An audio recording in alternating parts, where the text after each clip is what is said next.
Hey folks, today I'm going to walk you through a few ways that you can use AI on the Gemini platform to help you be more efficient as interpreters.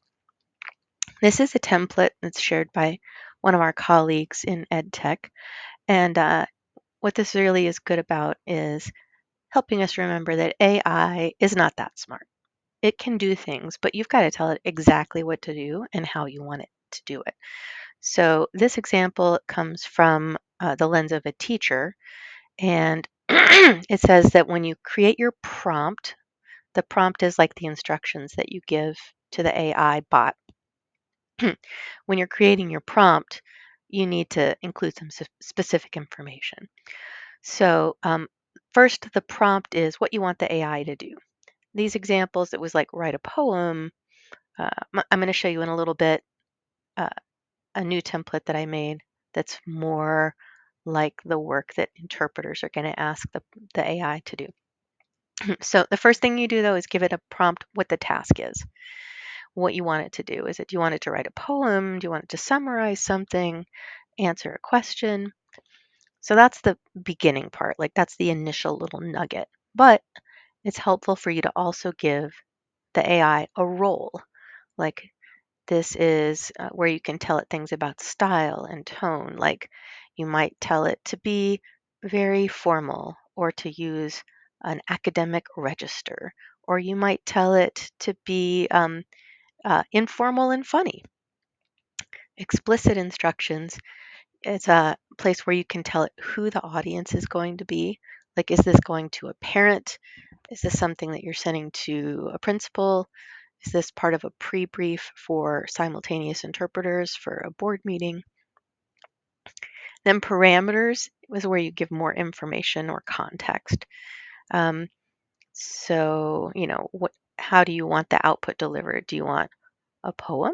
Do you want a paragraph? Do you want a list of bullet points? Then when you combine all of those parts together, that is going to be a sort of robust prompt for you to start with the AI. Now, after you've done this, you can negotiate with the AI. You can say like, that was good, but actually I need it to be shorter. Or that was good, but take out the first three bullet points and add another one at the end. Something like that. So here is the scenario I came up with. We're going to imagine that I am an interpreter named Marina, and I got an email from a principal who's really worried, okay? The principal says, I know my ESL teacher requested you to come for our open house next week, but I'm really nervous about the interpretation part when I'm giving my opening remarks in the gym. Do I have to pause between all of my sentences when I'm presenting, like my learning specialists do in an IEP meeting? We only have 5 minutes for the opening remarks. Won't I have to speak really fast so that you have time to interpret? And how are the parents in the back of the auditorium going to hear you from the stage? I want this event to go well, so tell me what I need to do for this to work. So my prompt was, I need to draft an email reply. Then the role is, I want the bot who's writing what I'm going to say. This is a draft of what I'm going to say. I want the bot to write from the point of view of me as an experienced and confident interpreter, because it seems like the principal's really nervous and I need to kind of say, whoa, it's going to be all right, right? Explicit instructions. Draft an email from me as an experienced and confident interpreter to a principal unfamiliar with simultaneous interpreting. So that seems to be one of the things that this email reply needs to address, right? Principal thinks we're going to be doing consecutive interpreting for this presentation in the gym, and that's not what's going to happen. Then the parameters, everything that I wrote before, and then I said I want the email should be reassuring. And like, I want to narrow it down. I want the email to tell the principal, I'm going to take care of things. Here's what I'm going to do. 1, 2, 3. And you don't need to do much at all. All you have to do is 1 and 2. All right. So my final prompt is draft an email from me as an experienced and confident interpreter to a principal unfamiliar with simultaneous interpreting. The email should be reassuring and include 3 bullet points of how I will support the event and 2 bullet points of what I need the principal to do. I'm going to copy that. Control C to copy. Gemini is one of the AI tools that Jeffco can use when you're logged in with your Jeffco credentials, which you'll know you are by seeing your little picture or your initial up there. And down here it says, your Jefferson County Public Schools chats aren't used to train our models. That means that it's not going to save all of the text that you write and put it in like the database that helps the AI model get smarter. That doesn't mean we can ignore privacy protocols, right? We can't put in things like student data, birthdays, addresses, all of that PII you remember being trained about at the beginning of the year. So even though the um, chats aren't being used to train the models, you should not put any personal information in here that would be a violation of FERPA. Okay, Gemini may display inaccurate info, including about people, so double check its responses. That's their way of covering themselves. They're saying don't assume everything that Gemini responds with is accurate. You have to check your work yourself. All right. Remember, I copied my email prompt. I'm going to use Control V to paste it. And you know what? I realized that I haven't told the bot what the email said. So I'm going to also add, here is the email I'm responding to. I'm going to go back over here. I'm going to copy the text of the email. Control C to copy. Come back over here, Control V to paste. And now we'll see how well the bot does with that. Oh, it gave me a subject line. I didn't even think to ask for a subject line, but that's good. Dear Principal, thank you for reaching out about interpretation and support for your upcoming open house. I understand your concerns about ensuring a smooth and successful event. That's great. I wouldn't have even thought to put that there. I was just going to jump right in with problem solving. Good job, bot. As an experienced simultaneous interpreter, I'm confident in my ability to provide seamless and accurate interpretation during your opening remarks. To alleviate your concerns, please note the following. No need for pauses. Simultaneous interpreting involves interpreting speech as it is spoken. There is no need for you to pause between sentences. Natural pace. I will adjust my interpreting speed to match your speaking pace, ensuring there's no delay in communication. Clarity and audibility. I will use a professional headset and microphone to ensure that my interpretation is clear and audible to all attendees, regardless of their seating location. Oh my gosh, good job, bot, because I forgot to tell you I was bringing equipment and you just knew that. To help me prepare for the event, please provide the following: a copy of your opening remarks if available, or a brief outline of the key points you plan to cover. That's great. I didn't think to ask for a pre-brief. And any specific terminology or cultural references that may require additional explanation. Those are two really easy things the principal can do that makes them feel like they're in a little bit of control. But I've said, as the interpreter, everything I'm going to take care of. I'm committed to making your open house a success and look forward to working with you. Please don't hesitate to reach out if you have any further questions. That's pretty good. I think what I'm going to do is I'm going to copy that, paste it into an email, and then I'm going to go through and edit a couple of details. Like I'm going to tell them I'll be bringing the equipment. They don't need to come pick up the equipment. And I'm going to tell them that I'm going to have a partner interpreter because I didn't mention that in the email. And when I say the things that I need them to do to prepare for the event, I guess I should put in a bullet point that says, I hope you will put in an interpreter request for my time. And I'll give them the link to Jeffco Help. So that is an example of how you can use Gemini to help you draft an email reply. Another thing Gemini can do is you can ask it to summarize something. So for example, I'm going to go to, let's see, the Outdoor Lab website, frequently asked questions. You know what I'm going to do? I have no idea if this is going to work, but let's try it. I'm going to copy the website address for that. And what I want to do is I'm going to imagine I'm an interpreter. I'll be going to parent-teacher conferences this week.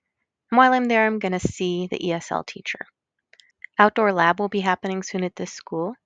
And I want to make sure that the ESL teacher has some talking points to cover with their student's mom, Mrs. Garcia, when they see her tonight at parent-teacher conferences.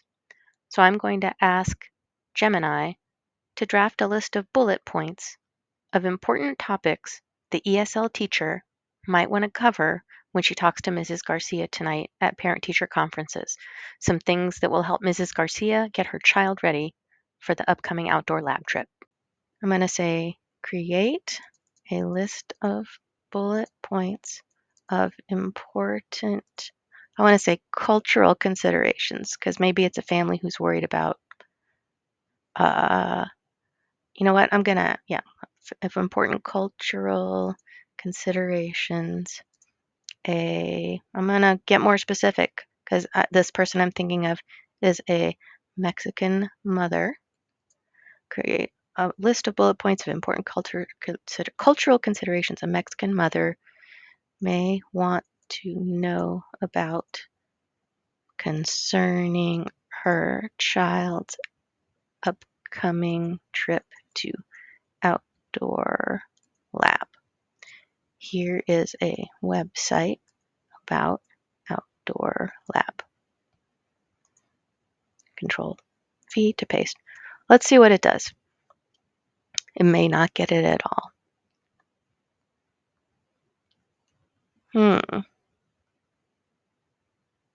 I was wondering where this was going. Food. Cuisine may be different from what the child is used to. You know what? She might not be able to pack snacks or drinks for her child to bring, but she could make sure her child knows there's going to be food there that they may not have tried before and that it's important for them to try it. It'll be healthy food and it'll be safe for them to eat because the child doesn't have allergies. Weather. Depending on the time of year, the weather could be quite different. Be sure to pack plenty of layers of clothing. Yep, that's true. So remember me thinking about if I'm the interpreter liaison, I'm giving some bullet points to my ESL teacher colleague at a school so she can review them with the mom in advance of outdoor lab. So here's a couple of them. The ESL teacher might want to inform the mom food's going to be different. Here's how you can talk to your child about the food that they're going to have at outdoor lab. The ESL teacher can tell the mom the weather might be unpredictable. This is why the school is sending home a packing list, and it's important to follow the packing list and pack layers because it might be cold. And the ESL teacher might also want to add that they have some extra clothing on hand at outdoor lab if the child doesn't have what they need. And then language. This is a dual language school, so we want to make sure the mom knows that the dual language coach is going to be staying in the same dorm as this particular girl, so she doesn't have to worry if there's something really confusing. She can ask the dual language coach for help. So those are some ideas. I mean, it's not perfect, but it kept me from having to read through the whole outdoor lab website, and it gave me some ideas of bullet points I might want to share with that ESL teacher so she can help the mom prepare the kid for outdoor lab. And I'm going to give you one more example. Let's say that I just found out I am going to have to interpret for a family that's getting a presentation on sources of strength. The presenters didn't give me any materials. I don't know what I'm going to need to talk about for sources of strength. All I know is it's at a secondary school. And so I am going to go to the website for sources of strength. Secondary, I'll go to pre-training resources. Open a link in a tab. There we go. I'm going to copy that link. I'm going to go back to Gemini and I'm going to say, I need to interpret for a presentation on sources of strength later today. Please create a list of key terms I will need to be familiar with. Here is the website you can pull terms from. And I hit return. Let's see what it comes up with.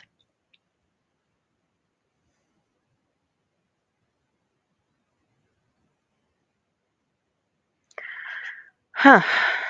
That is not a lot of terms. So I'm going to say, please add at least 5 more terms to that list.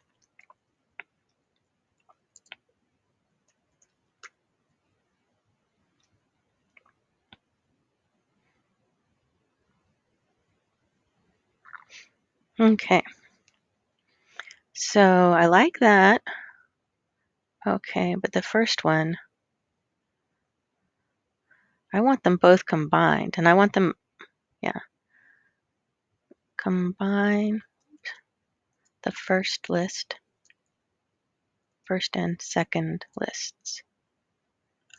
I want explanations or definitions for all the items, like the explanations you put in the second list. See if it understood. Oh yeah, it gave me all of those. Great.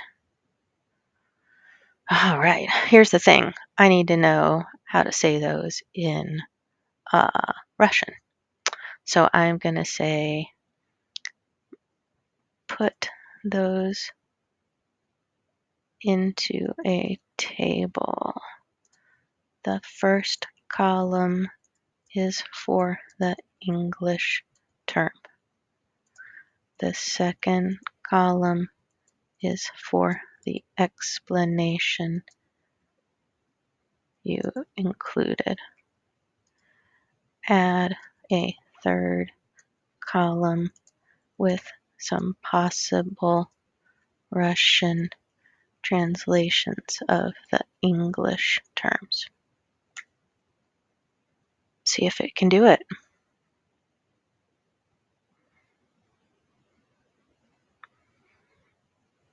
There you go.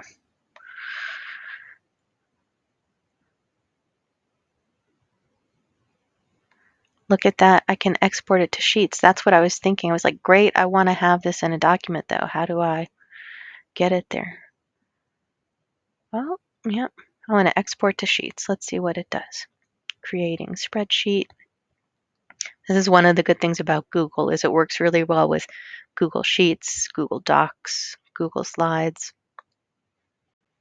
There you go. Well, those columns are not great. I need to make them wrap around so I can read stuff.